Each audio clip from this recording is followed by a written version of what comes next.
our vlog, where we explore the beauty and creativity of local productions in the province of Bukidnon. In this series, we will take you on a journey through vibrant culture, skilled craftsmanship, and breathtaking landscape that make Bukidnon a hub of creativity. From traditional weaving and pottery to organic farming and music, we will showcase the incredible talents and stories of the people behind these local productions. Come, join us as we delve into the heart of Bukidnon and discover the inspiring stories that lies within. So the first booth is Maanyag Maramag. Ano siya sa mga product map? Kanito nang dinhi? Ito yung mga buga. Kanan. Maramag yun siya itong mga product. Saan siya, ma'am? Ano siya, kape ni siya ng herbals na mga kape herbal. Hindi na siya kaning Arabica. So we have here Arabica coffee and also mga rice, white rice, originally grown, red rice also, Organic rice. organic rice. Tabliya ni siya, ma'am. So na po dahil sila dili tabliya and special coffee blend. Kani banana chips. So you have here banana chips. Kamuti chips. Kamuti chips. Kamuti chips. Kani kamuti chips.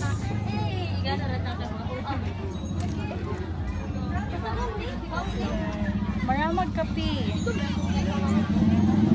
Tapos sila yung kape.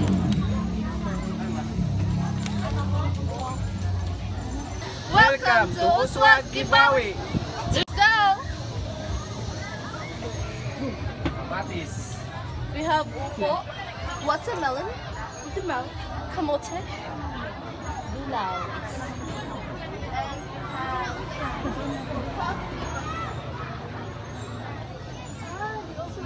We also have tablea,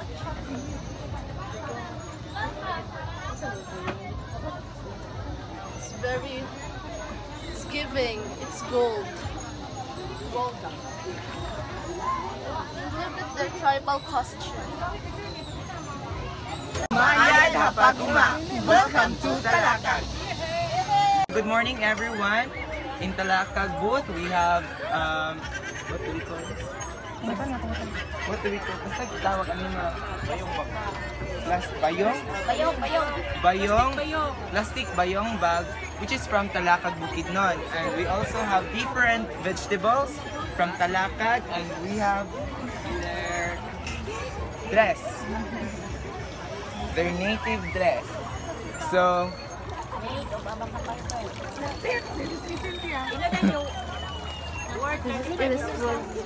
this dress is worth 35,000 here, and we have their Also, it is made with abaca fiber. Next here we we have their coffee, which is from Talakag.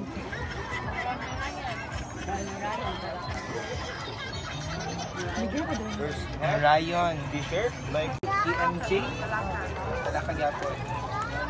Chicharon. Milk.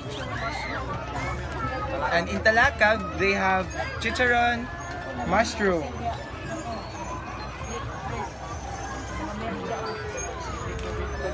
They also have fresh milks.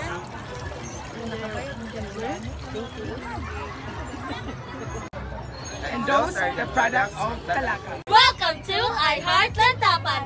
Let's go.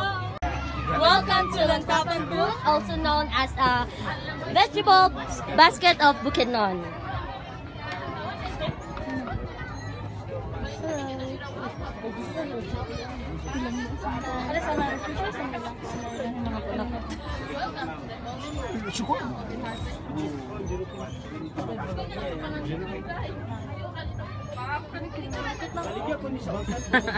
Good morning! Kanang chili oil. This is chili oil sa Young Farmer ni namo sa Lantapan. Awardee siya sa Young Farmers Challenge. Si Mr. Sherwin Sintao, niyaning product.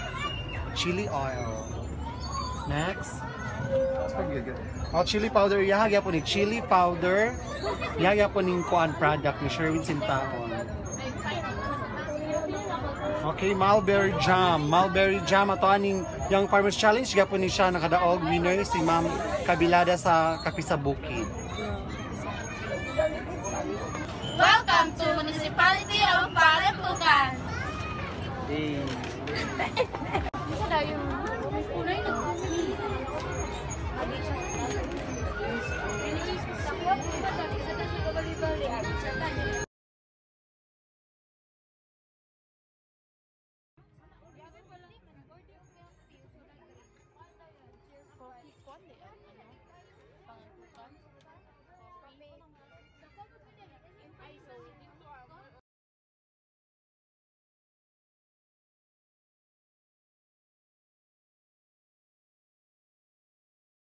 Welcome to the home of the country's finest cowboys And travel capital of Bukidnon! Impossible! Let's go!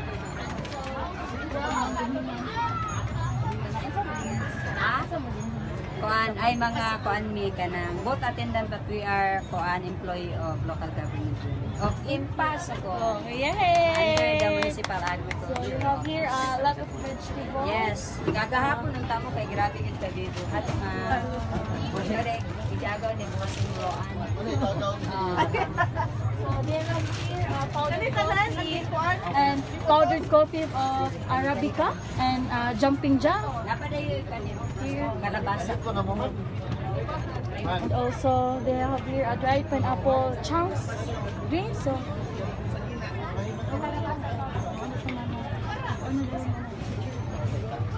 We have alimbing, pomelo, broccoli, palaya, patola, and a lot of vegetables. Soar high! Welcome to Manolo Fortage.